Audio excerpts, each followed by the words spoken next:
नमस्कार दोस्तों, जय हिंद, जय भारत। आप मुझसे कोई भी क्वेश्चन पूछ सकते हैं वॉर के बारे में। क्या सही में रशिया यूक्रेन वॉर खत्म हो चुका है या होने वाला है? मुझसे आप पूछ सकते हैं। लेकिन मैं बता दूं, रशिया यूक्रेन वॉर अभी फिलहाल खत्म होने वाला नहीं है। डोनाल्ड ट्रंप रशिया के राष्ट्रपति पे फिलहाल वो दबाव बना रहे हैं।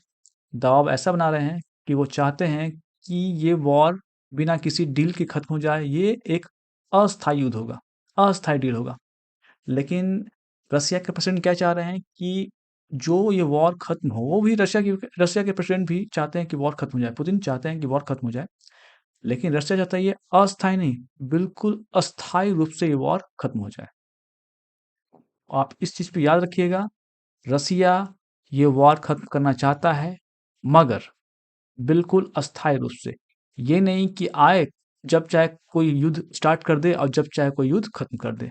तो युद्ध का मतलब ये नहीं हुआ। अगर आप युद्ध स्टार्ट कर चुके हैं तो इस युद्ध को अस्थायी रूप से खत्म करना पड़ेगा। और रसिया भी यही चाहता है, लेकिन यूक्रेन और नाटो कंट्री, खासकर अमेरिका, अमेरिका के दिमाग में क्या चल रहा है ये पता नहीं, क्योंकि ट्रंप आ चुके हैं, जैसा कि मैं बताया था। और ट्रंप बार बार बोलते हैं कि मैं रशिया यूक्रेन वॉर खत्म कर दूंगा 24 घंटे के अंदर। लेकिन अगर आप मुझे पहले वाले वीडियो में देखते होंगे तो मैं बताया था कि ये इतना आसान नहीं है। कम से कम 2 महीने लग जाएंगे। मैंने आपको बताया था कि रशिया जब यूक्रेन वॉर खत्म होने वाला होगा तो सिर्फ अमेरिका ही डिसीजन नहीं लेगा और सिर्फ रसिया डिसीजन नहीं लेगा। नाटो के भी कुछ कंट्रीज डिसीजन लेंगे, जैसे फ्रांस, जर्मनी, इंग्लैंड, खासकर यूके। जैसे मतलब इंग्लैंड, यूके और यूके और अमेरिका, इन दोनों का डिसीजन लेंगे तभी कुछ बात बनेगी। तो ऐसा नहीं कि कोई भी आएगा और यूक्रेन वॉर खत्म हो जाएगा। तो ये इतना आसान नहीं होगा किसी भी देश के लिए। अब पुतिन मान के ये चल रहे हैं कि अभी जो वॉर चल रहा है उसको हम खत्म कर देंगे, लेकिन ये अस्थायी रूप से खत्म होगा। ये नहीं कि आज खत्म हो जाए और 1 साल बाद फिर से शुरुआत हो जाए। क्योंकि देखिए, अमेरिका में कई तरह के प्रेसिडेंट आते हैं। ओबामा जैसे, वो भी वैसे ही थे। बाइडन, वो तो आप जानते हैं कि बाइडन कैसे राष्ट्रपति रहे हैं। 4 साल में उन्होंने दुनिया को बर्बाद कर दिया है। अफगानिस्तान में देख लीजिए, रसिया यूक्रेन वॉर आपके सामने है। इजराइल हमास वॉर, फिलिस्तीन वॉर देख रहे हैं। ईरान से टकराव था इजराइल का, लेकिन बच गया, दुनिया बच गई, अच्छी हुई। और फिलहाल चाइना ताइवान में जो टेंशन चल रहा है वो तो चरम सीमा पे हो जाएगा। मुझे लगता है इन 4 सालों में चाइना ताइवान को हड़प लेगा, कब्जा कर लेगा। अब देखिए, रशिया के प्रेसिडेंट पुतिन भी क्या चाह रहे हैं ना, जब ये वॉर खत्म हो जाए तो उन पे जितने प्रतिबंध हैं वो तो खत्म होंगे ही। और बाद में जिस तरह का उनका नुकसान हुआ है उसका भरपाई कौन करेगा? तो मुझे लगता है कि रशिया इसके बारे में कोई ना कोई बात जरूर उठाएगा। और मैं आपको बताता हूँ, एक बात बताता हूँ। जब रशिया और अमेरिका के प्रेसिडेंट ट्रंप से बातचीत होगी तो ये मुद्दा जरूर उठेगा कि आप इस तरह का अस्थाई रूप से रशिया यूक्रेन वॉर खत्म करें कि भविष्य में, फ्यूचर में कभी इस तरह का कोई भी वॉर स्टार्ट हो ही नहीं। लेकिन अब देखना ये होगा कि रशिया यूक्रेन वॉर में क्या होता है। खासकर मुझे लगता है कि ट्रंप एक बहुत ही ज़्यादा दबाव बढ़ा रहे हैं रसिया के प्रेसिडेंट पुतिन पे। लेकिन पुतिन कोई कच्चे खिलाड़ी नहीं है। पुतिन का भी लगभग 20 साल हो चुका है शासन करते हुए रशिया पे। और रशिया में पुतिन का क्रेज है दोस्तों। ये नहीं कि किसी भी कोई भी आ गया और वो जीत गया, ऐसा नहीं है। रशिया में पुतिन का बहुत क्रेज है। ट्रम्प का जो फिलहाल देख रहे हैं ना, इससे कहीं ज़्यादा क्रेज है रशिया के प्रेसिडेंट का रशिया में। तो इस चीज़ को आप याद रखिएगा। और मैं बता दूं आपको, ये वॉर खत्म होने में थोड़ा बहुत तो समय लगेगा ही। मैंने आपको पहले बताया था कि डोनाल्ड ट्रंप बोल रहे हैं मैं 24 घंटे में खत्म कर दूंगा। ऐसा नहीं, मैंने बोला था 1.5-2 महीना करने में लग जाएगा। एग्रीमेंट तैयार होंगे। मैंने एक बनाया था, वीडियो बनाया था कि रशिया को क्या एग्रीमेंट करने चाहिए यूक्रेन के साथ। अगर आप मेरा वीडियो देखते होंगे तो आपने शायद देखा होगा, आप उस वीडियो को देख सकते हैं। लेकिन मुझे नहीं लगता है कि रशिया यूक्रेन वॉर अभी फिलहाल खत्म होगा। मुझे लगता है कम से 2 महीने जरूर लेंगे, एग्रीमेंट होगा। और मैंने न्यूज़ में सुना भी है और मैंने कुछ आर्टिकल भी पढ़े हैं कि फरवरी में रशिया के राष्ट्रपति पुतिन और अमेरिका के प्रेसिडेंट ट्रम्प से बात होगी। अब ये देखने वाली बात होगी कि उस डील में पहले बात कौन करता है। डायरेक्ट पुतिन और ट्रम्प में बात होगी या उनमें जो टीम बनी रहेगी पहले उनमें बात होगी। तो देखिए बैकडोर में बात चल रही होगी। ये मत समझिएगा कि दोनों ऐसे-वैसे इसी तरह से दबाव बयान दे रहे हैं, बैकडोर में बात चल रही होगी और ये बहुत ख़ास तौर पे ज़ेलेंस्की को पता होगा, यूक्रेन के राष्ट्रपति को। मैं इनको यूक्रेन का राष्ट्रपति इसलिए नहीं कह रहा कि वो ज़बरदस्ती उस पद पे बैठे हुए हैं। हाँ, आपको ये याद होना चाहिए आपको ये पता होना चाहिए कि यूक्रेन के राष्ट्रपति वो ज़बरदस्ती इस पद पे बैठे हुए हैं, यूक्रेन के राष्ट्रपति पद पे। वो फिलहाल राष्ट्रपति बनने लायक नहीं है क्योंकि सबको उन्होंने जेल में डाल दिया है। हाँ, सिचुएशन वहाँ पे खराब है, डिक्लेयर वॉर है, लेकिन फिर भी उन्हें विपक्ष के सभी नेताओं को बंद नहीं करना चाहिए। अगर लोकतंत्र की बात किया जाए तो। और मैं एक बता देता हूँ, जब रशिया और पुतिन रशिया और अमेरिका बात करेंगे तो इस व्यक्ति ज़ेलेंस्की को पे क्या गुज़रेगी आपको अंदाज़ा नहीं है। ज़ेलेंस्की भी समझ रहे हैं कि अब मेरे पास बहुत ज़्यादा चारा नहीं है बचने का। इसलिए आप देख रहे होंगे, न्यूज़ में सुन रहे होंगे कि रशिया की तरफ बहुत फायर कर रहा है यूक्रेन। बहुत सारे ड्रोन फायर कर रहा है और रशिया भी उसका जवाब दे रहा है। और रशिया यूक्रेन चाह रहे हैं ना कि जल्द से जल्द, जितनी जल्दी इसका ज़मीन पे वो सॉरी कंट्रोल कर लें, कब्ज़ा कर लें। तो अभी दोनों रशिया यूक्रेन में ही चल रहा है। क्योंकि जब डील हो ना, जब समझौता हो तो उसमें कोई खींचतान का मौका दोनों को मिले कि मैंने आपका इतना ज़मीन को कंट्रोल किया है तो आप मेरे इतने ज़मीन कंट्रोल किए, तो मैं इसमें मतलब उसमें एक डील हो, बेहतर डील हो। लेकिन यूक्रेन को पता है कि उसका बहुत सारा जो लैंड है वो चला जाएगा रशिया के पास और रशिया छोड़ने वाला नहीं है क्योंकि रशिया के बहुत सारे सैनिक मारे हुए हैं और एक बलबोड़ापन है इनका यूक्रेन के राष्ट्रपति का। देखिए मैंने यूक्रेन में बहुत सारे दोस्त भी थे, अब कांटेक्ट नहीं हो पा रहा है, बात अलग है। लेकिन जब से ये राष्ट्रपति बने हैं ना, यूक्रेन को ले बिता है ये व्यक्ति। तो इसको को भी याद रखिएगा। और मुझे एक बात कभी-कभी समझ नहीं आता है कि कैसे यूक्रेन के राष्ट्रपति बाइडेन और नाटो के झांसे में आ गए और रशिया पे डायरेक्ट हमला करने का उकसाने का स्टार्ट कर दिए। रशिया ने हमला स्टार्ट कर दिया था क्योंकि वो मजबूर था। रशिया बहुत मजबूर हो चुका था क्योंकि इसके बिल्कुल चारों तरफ नाटो सेना आ चुकी थी। अब देखिए यूक्रेन को कितना बड़ा धोखा दिया गया। यूक्रेन को अभी तक नाटो में सम्मिलित नहीं किया गया है, नाटो का मेंबर नहीं है, लेकिन फिनलैंड को मिल गया है और स्वीडन को मिल गया है। अब इस चीज़ को देखना होगा यूक्रेन के राष्ट्रपति को, वो समझते ज़रूर हैं, इतने बेवकूफ़ नहीं होंगे। लेकिन देखिए क्या होता है। अब रशिया यूक्रेन वॉर खत्म होने की संभावना बहुत ज़्यादा है और जिस दिन पुतिन और ट्रंप बैठेंगे तो इस चीज़ का निर्णय लिया जाएगा कि क्या करना है। मैं एक बात बताता हूँ आपको, अगर ये युद्ध खत्म करना है तो बेहतरीन ढंग से खत्म होना चाहिए। हाँ, बिल्कुल, मैं तो यही कहूँगा अगर ये युद्ध खत्म करना है तो बेहतरीन रूप से खत्म होना चाहिए और उसमें जो डील है ना, एक डील मैं वहाँ पे 8 डील बता चुका हूँ अपने पुराने वाले वीडियो में। अगर रशिया और यूक्रेन में फ्यूचर में जंग ना हो और अमेरिका कोई भी सन की प्रेसिडेंट आकर फिर से ना लड़वा दे, चाहे नाटो में कोई सन की प्रेसिडेंट आकर लड़वा दे, तो मैं यही बताऊँगा कि उस जो मेरा एग्रीमेंट बना हुआ है, जो ड्राफ्ट बना हुआ है, उस पे ध्यान दे रशिया और अमेरिका।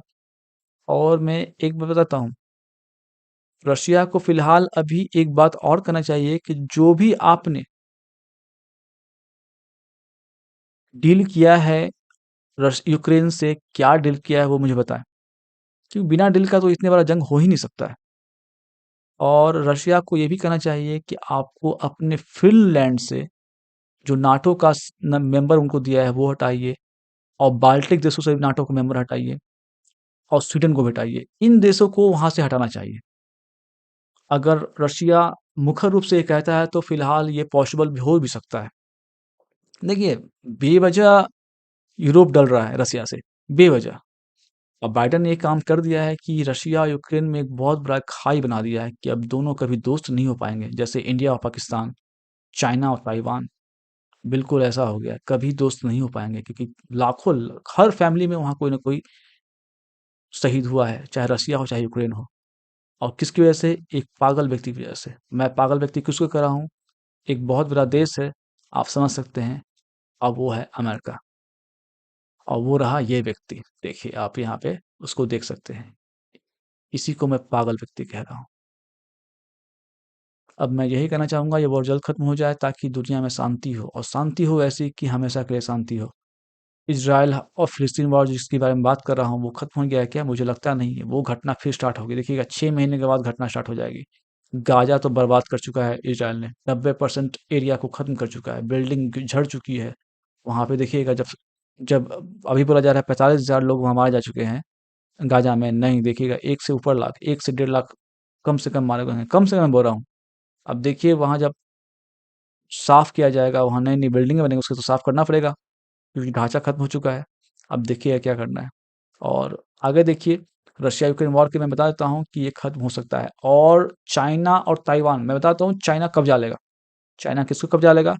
चाइना कब्जा लेगा ताइवान को। इन 4 सालों में चाइना कब्जा लेगा ताइवान को। बहुत उम्मीद है और ट्रम्प ज़्यादा कुछ करेंगे नहीं। और ट्रम्प जहाँ प्रेशर बनाएँगे चाइना पे, चाइना आउट ऑफ कंट्रोल हो जाएगा। वो ऑलरेडी स्टडी कर चुका है कि रशिया यूक्रेन वॉर में रशिया पे कितने प्रतिबंध हैं।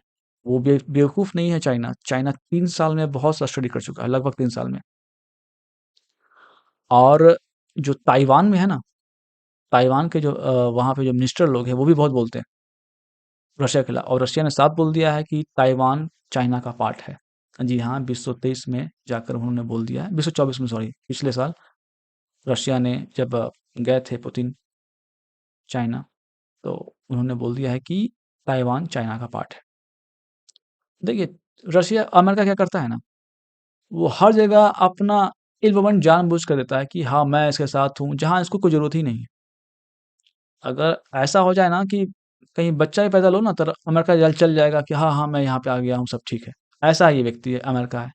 हर जगह अपना टाँग लगाता है, हर जगह और दूसरे का टाँग खींचता है। छोटे-मोटे कॉन्फ्लिक्ट को भी बड़ा बना देता है। क्यों? हथियार बेचने के लिए। हथियार सिर्फ़ चाहता है बेचने के लिए।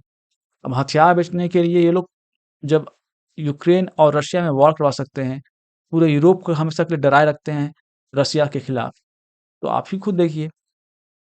और यूरोप के जो मिनिस्टर लोग हैं ना, मंत्री लोग हैं ना, वहाँ वो कम नहीं है, वो भी खूब बोलते हैं रशिया के खिलाफ, खूब बोलते हैं। पोलैंड अगर चाह जाए रशिया तो कब का कब उड़ा दे। और आप सोच रहे हैं अगर नाटो और रशिया में वॉर हो जाएगा, तो रशिया इसी प्रकार से हमला करेगा क्या? जैसे यूक्रेन में करा? कि नहीं, मैं बताता हूँ नहीं, ऐसा नहीं है। रसिया और कोई भी मिलिट्री देश का कोई, चाहे इंडिया हो या कोई भी हो, रसिया को पता है कि यूक्रेन से जो वॉर चल रहा है इसमें तो नाटो इन्वॉल्व है ही, लेकिन अगर पूर्ण रूप से नाटो इन्वॉल्व हो जाएगा तो क्या होगा?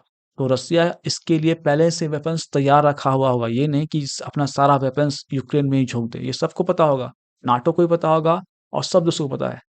और रसिया बहुत सारे सैनिक भी सेव करके रखे हुए हैं। जो आप सैनिक देख रहे हैं ना, 4 लाख 5 लाख, कुछ सैनिक रशिया के हैं, लेकिन बहुत सारा जो तो बिल्कुल ट्रेन्ड सैनिक हैं वो अभी भी रशिया के पास है। ऐसा नहीं कि रशिया सारा अपना वेपन्स और मिलिट्री लगा दिया है यूक्रेन में, ऐसा सोचिएगा नहीं। रसिया को पता है अगर हो सकता है कि नाटो और रशिया में वॉर हो जाए, तो ऐसा नहीं कि पुतिन अपना पूरा ताकत झोंक चुके हैं इस वॉर में, नहीं ऐसा नहीं है। इस चीज़ को याद रखिएगा। अगर वैसा कोई बोलता है तो बेवकूफ़ एक नंबर का है। मिलिट्री लोग का सोच और ख़ासकर रशिया जैसे लोगों का सोच बहुत अलग है। और ये अमेरिका भी जानता है कि रशिया ने अपनी पूरी ताकत यूक्रेन में नहीं झोंकी है, क्योंकि उनको पता है कि हो सकता है रशिया और नाटो में कभी भी वॉर स्टार्ट हो जाए। हो सकता है, एक भी मिसाइल चला गया नाटो में या नाटो का कोई भी मिसाइल रशिया में आ गया, फायर किया हुआ, तो समझ जाइए ये वॉर स्टार्ट हो जाएगा। और वॉर छोटा-मोटा स्टार्ट नहीं होगा, ये वॉर बहुत बड़ा स्टार्ट हो जाएगा। थर्ड वर्ल्ड वॉर स्टार्ट हो सकता है, इसमें चाइना इन्वॉल्व हो जाएगा। ईरान तो बैठा हुआ ही है कि तुम स्टार्ट करो, हमारा है। मुझे चाइना पे ज़्यादा भरोसा तो नहीं है, क्योंकि वो चाहता है कि वर्ल्ड ऑर्डर वही डिसाइड करे। क्योंकि अगर रसिया और अमेरिका में वॉर स्टार्ट हो जाए, तो यही तो दोस्त हैं जो वर्ल्ड का डिसीजन लेते हैं। तो जब यही दोनों बिल्कुल बर्बाद हो जाएँगे वॉर में, तो चाइना क्या करेगा? चाइना बन जाएगा वर्ल्ड ऑर्डर डिसाइड करने वाला। और मैं एक बात बता देता हूँ, ये जो अमेरिका है ना, अमेरिका कभी नहीं चाहता है कि कोई भी देश मेरा बराबरी करे, इसलिए सब पे प्रतिबंध लगाता है। ईरान पे, रशिया पे सबसे ज़्यादा प्रतिबंध भी लगा हुआ है, नॉर्थ कोरिया से ज़्यादा प्रतिबंध भी रशिया पे लगा हुआ है। तो रसिया को मजबूर किया गया, अगर पूछा जाए मुझसे, तो मैं तो ये बोलूँगा कि रसिया को मजबूर कर दिया गया। आप जानबूझकर धीरे-धीरे रशिया के बॉर्डर तक पहुँच चुके हैं। नाटो को आपको फैलाने की क्या ज़रूरत थी? आप हो सकता था आप पोलैंड की तरफ रहते, उसके आगे आप नहीं बढ़ते। जबकि आपको एग्रीमेंट किया गया था कि आप वहाँ से आगे नहीं बढ़ेंगे, पोलैंड के पीछे ही रहेंगे। लेकिन वो पोलैंड को बना लिए, बहुत सारे देश को बना लिए, बाल्टिक देश को बना लिए। तो आप ये देखिए कि किस प्रकार से अमेरिका आगे बढ़ रहा है धीरे, धीरे, धीरे। और वो जानबूझकर डिफ़ेम करता है रशिया को और दुनिया को कि देखिए रशिया इतना बदमाश देश है, इतना बेकार देश है। और देखिए अमेरिका के पास सॉफ्ट पावर भी है। अमेरिका कितना भी गलती करे, लेकिन कोई उसको कुछ बोलने वाला नहीं है कि उसके पास पैसा है, ताकत है और सबसे बड़ा है कि पैसा है और उसके लोग सुनते हैं, उसके पास सॉफ्ट पावर है। न्यूज़, अगर न्यूज़ से काम ना चले तो क्या बोलते हैं उसके लिए बड़े-बड़े सेलिब्रिटी वो सब बोलते हैं अमेरिका की तरफ से। वो कभी भी किसी दूसरे के खिलाफ नहीं अमेरिका के खिलाफ नहीं बोलेंगे। तो ये देखिए यही चल रहा है। अमेरिका किसी का भरोसे के लायक नहीं है, इस चीज़ को याद रखिएगा। अमेरिका हमेशा ही जंग चाहता है दुनिया में ताकि उसका हथियार बिक जाए और वो हथियार बेचने के लिए ही आता है और किसी के लिए नहीं। अब देखिए ये व्यक्ति क्या करता है, उम्मीद कम है कि ये ज़्यादा शांति लाएगा, लेकिन हाँ, रशिया-यूक्रेन वॉर खत्म करवा देगा, ये तो तय है। ठीक है? ठीक है दोस्तों, मेरे चैनल को सब्सक्राइब कर लीजिए, मेरे वीडियो को लाइक कीजिए। धन्यवाद। जय हिंद, जय भारत, दुनिया में शांति हो।